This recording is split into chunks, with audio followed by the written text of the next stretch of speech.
मुझे लगता है जस्टिस जमादार साहब का मैं शुक्रिया अदा करता हूं, उनका अभिनंदन करता हूं कि कम से कम किसी ने बोलने की हिम्मत दिखाई। हम तो राजनीति में हैं और गणतंत्र में राजनीति में रहे लोग जो विरोधी पक्ष में हैं वो सत्ताधारियों के ऊपर बोलते रहते हैं, लेकिन इस देश की जो हालात है वो बद से बदतर होते जा रहे हैं और ये कोई बड़ी बात नहीं है। हम तो कहते हैं कि इस देश को गुलाम बनाया जा रहा है। अब जब एक जस्टिस बोल रहा है तो उसका कुछ मायने है, उसका कुछ मायने रखा जाता है। मुझे लगता है उन्होंने जो बोला वो सच है और आजकल सच बहुत कम लोग बोलते हैं।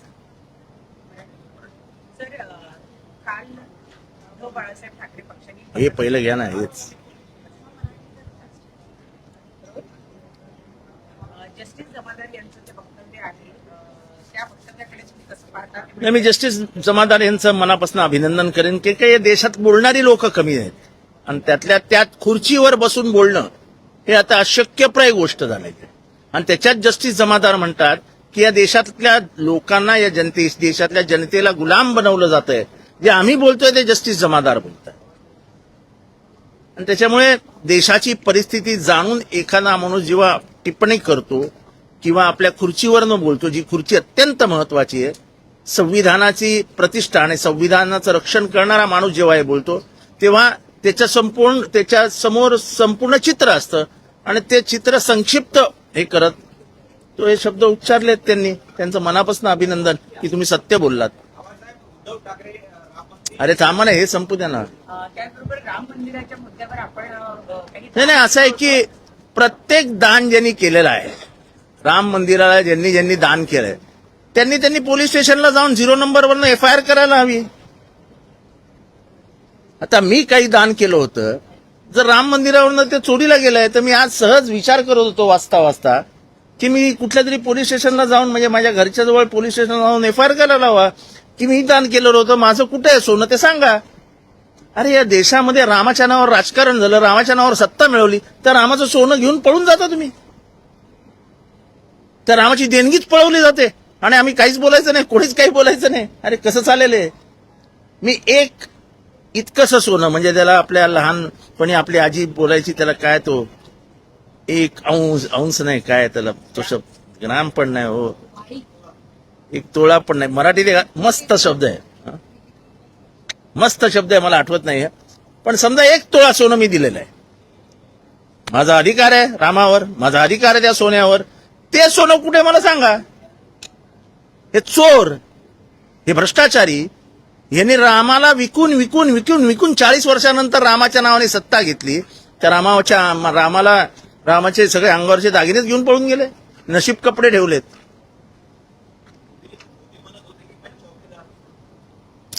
ना खाऊंगा ना खाणे दूंगा, इथे तर सगळे खातानाच दिसत आहेत आणि अगदी बक्का खात आहेत.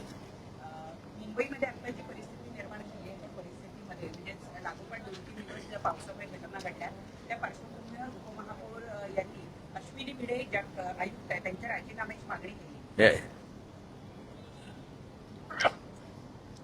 हा बालिशपणा आहे. खरं तर मुंबईच्या पाण्यावर कधीच राजकारण होता का? आयुष्यभर तुम्ही केलं, त्यांनी केलं, त्यांनी केलं, तुम्ही केलं, त्यांनी केलं. मुंबईची भौगोलिक रचनाच अशी आहे की मुंबईचं पण असं आहे, मुंबईचा तुम्ही विचार का, मुंबईला 4ही बाजू घेरलंय, गटारं आहेत, म्हणजे मोठे मोठे नाले आहेत, जसं वरळीचा नाला आहे, जसं जोगेश्वरी, म्हणजे जिथे समुद्राला पाणी जाण्यासाठी नाले केलेले आहेत. एकदा भरती आली की त्या नाल्यातलं पाणी आतमध्ये येतं, त्यामुळे बाहेर जाण्याचा प्रश्नच येत नाही. आणि मी नेहमी सांगतो की मुंबईचा आकार असा आहे बशीसारखा, आणि सायनचा जो सर्कल आहे तो बरोबर बशीच्या मध्यभागी येतो, आणि त्याच्यामुळे हे अशक्यप्राय आहे की मुंबईत पाणी भरणारच नाही. पण आपल्याला राजकारणच करायचंय. ब्रह्मदेव उतरला तरी मुंबईत पाणी तुंबलं नाही असं होऊच शकत नाही. पण तुम्ही टीका केल्यावर म्हटल्यावर तुमच्यावर टीका होणार, कारण तुम्ही आयुष्यभर तेच केलं.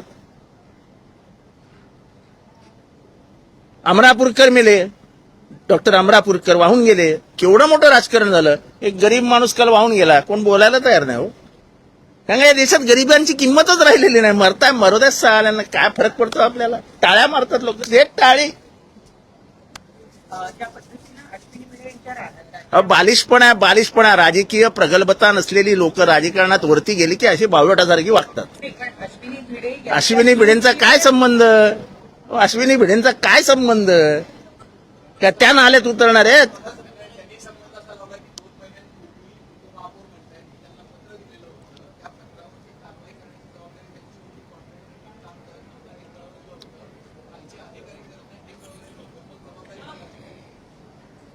मला माहित नाही ते कुठल्या पक्षाचे आहेत. म्हणजे याचा अर्थ डिपार्टमेंट कोणाच्या हातात आहे? नगर विकास कोणाकडे आहे? मला या राजकारणात जायचं नाहीये. हा बालिशपणा एवढंच मी सांगू शकतो. नाही आता कसं आहे, ते आपापसात कोणी नाही असं आहे की प्रश्न आहे. तुम्ही शिवसेनेवर आरोप केलात ना, एवढ्या वर्ष शिवसेनेला घेरलात तुम्ही. पाणी तुमते, पाणी तुमते, पाणी तुमते, पाणी तुमते. आता पाणी तुमते, द्या उत्तर का पाणी तुमते. पण मी तेव्हाही सांगत होतो की मुंबईची भौगोलिक रचनाच अशी आहे की मुंबई पाण्यापासून वाचूच शकत आहे. कारण का मुंबईची किनारपट्टी, त्यात भरती ओटी, या सगळ्याचा विचार केल्यानंतर पाणी भरणारच. पाऊस पडतोय, पाणी भरतंय, दुसरीकडनं भरती आतमध्ये येते, पाणी जायला वाटा कुठे आहेत. आणि त्याच्यामध्ये झोपडपट्ट्या वाढतायत.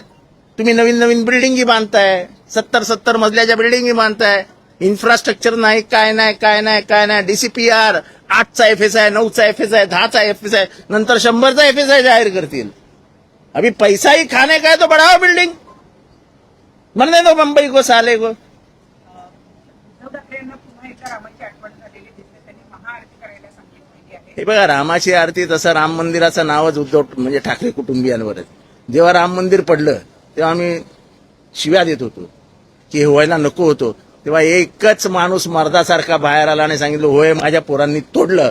त्याचं नाव होतं बाबरी मस्जिद. म्हणजे बाबरी म्हणजे तेच राम मंदिर तिथनंच निर्माण झालं ना. बाबरी मस्जिद तिथनंच राम मंदिराचं निर्माण आहे. त्यामुळे रामाची आठवण शिवसेनेला आज नाही झाली. मी राजकारणाच्या पलीकडे इतिहास सांगतोय. तेव्हा तर सगळे बिळात घुसले होते, कोणीच जबाबदारी घ्यायला तयार नव्हतं.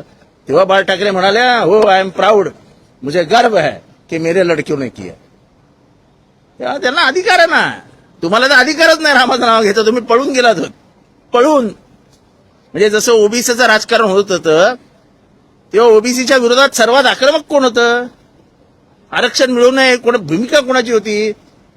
गोस्वामी ज्यांनी स्वतःला जाळून घेतलं तो कोणाचा होता? बीजेपीचा. आणि आज बीजेपीच सांगतं आमच्या डीएनएत आहे, ओबीसी आमच्या डीएनएत आहे, आमची ओबीसी आमच्या डीएनएत आहे. अरे कसला डीएनए तुमचा डीएनए तपासावा लागेल. असं कसं चालेल? किती दिवस तुम्ही कोणाकोणाला फसवणार? रामाला फसवणार, ओबीसीला फसवणार, दलितांना फसवणार, भांडणं लावणार. आणि सत्ता पैसा, सत्ता पैसा, पैसा सत्ता, सत्ता पैसा, असं चक्र सुरू आहे. बस त्या चक्रामध्ये अडकलाय हा देश, बाकी काही नाही.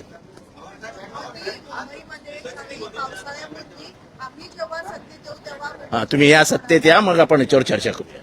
SIR संदर्भात पुण्यात सध्याला कामकाज सुरू आहे. मात्र अशैक्षणिक कामांना शिक्षकांना ही कामं देऊ नका असं शिक्षक. मी तुम्हाला सांगतो, SIR अशा वेळेला आणलं आहे की ज्याच्यामुळे महाराष्ट्राच्या मतदारांची हानी होणार आहे. या पावसाळ्यात तुम्हाला वाटतं का शिक्षक शाळेत जात नाहीत? पावसामुळे मुंबईत पाऊस असेल, कोण शाळेत जातं?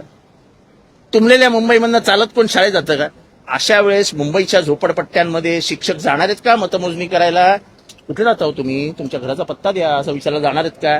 त्यामुळे सरळ जाणार नाही. ते काय सापडले नाही, उडालं मत. जा.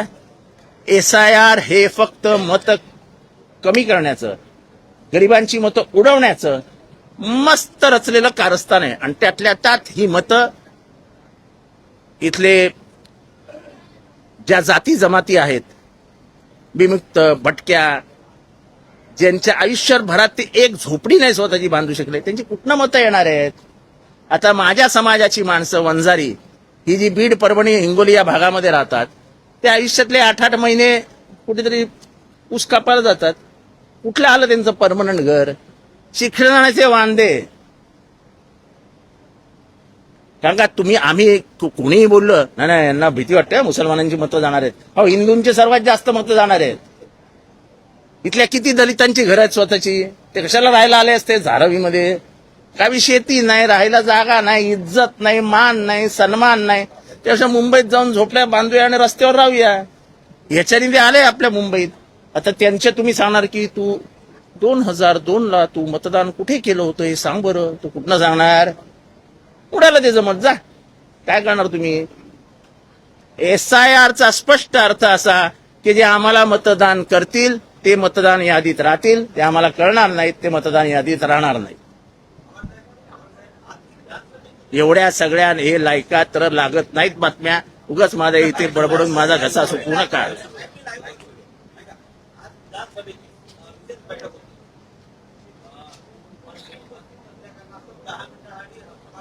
मी तुम्हाला कालच सांगतो, परवापासून म्हणजे गेल्या अधिवेशनापण सांगतो, या विधानसभेची किंमत शून्य झालेली आहे. शून्य. एक मंत्री नसतो. खरं तर ज्या ज्या विषयाची चर्चा असते त्याच्यावर सचिव येऊन उपस्थित राहायला पाहिजे. सचिव येत नाहीत. मुख्य सचिवांना तर मी बघितलंच नाही विधानसभेत. मला आठवतं जेव्हा विलासराव बोलायचे, जेव्हा सुशीलकुमार शिंदे बोलायचे, जेव्हा पृथ्वीराज चव्हाण बोलायचे, तेव्हा सगळ्या असे सचिवांची लाईन बसलेली असायची. लाईन. तुम्ही अवमूल्यन अशा संस्थेचं करतात जी संस्था इथल्या कायद्याची संरक्षक आहे. 288ची विधानसभा, ही विधानसभा महाराष्ट्राची रक्षणकर्ती आहे. त्या रक्षणकर्त्या विधानसभेचं वस्त्रहरण करून तिला म्हणजे विवस्त्र करण्याचं काम इथे योजनाबद्ध पद्धतीने केलं जात आहे. कारण का त्यांना संविधान आणि संविधानाच्या माध्यमातून निर्माण होणाऱ्या संस्थाच नको आहेत. या संस्था कायमच्या बर्बाद करून टाकायच्या, नेस्तनाबूत करून टाकायचा आणि इथली लोकशाही उद्ध्वस्त करायची, हा एकमेव कार्यक्रम लागलेला आहे. आणि जनताही त्याच्यात सामील आहे. त्यांना इतकं पाशवी बहुमत देता की ते पाशवी बलात्कार करता. ओरडता येत नाही. Than enjoy it.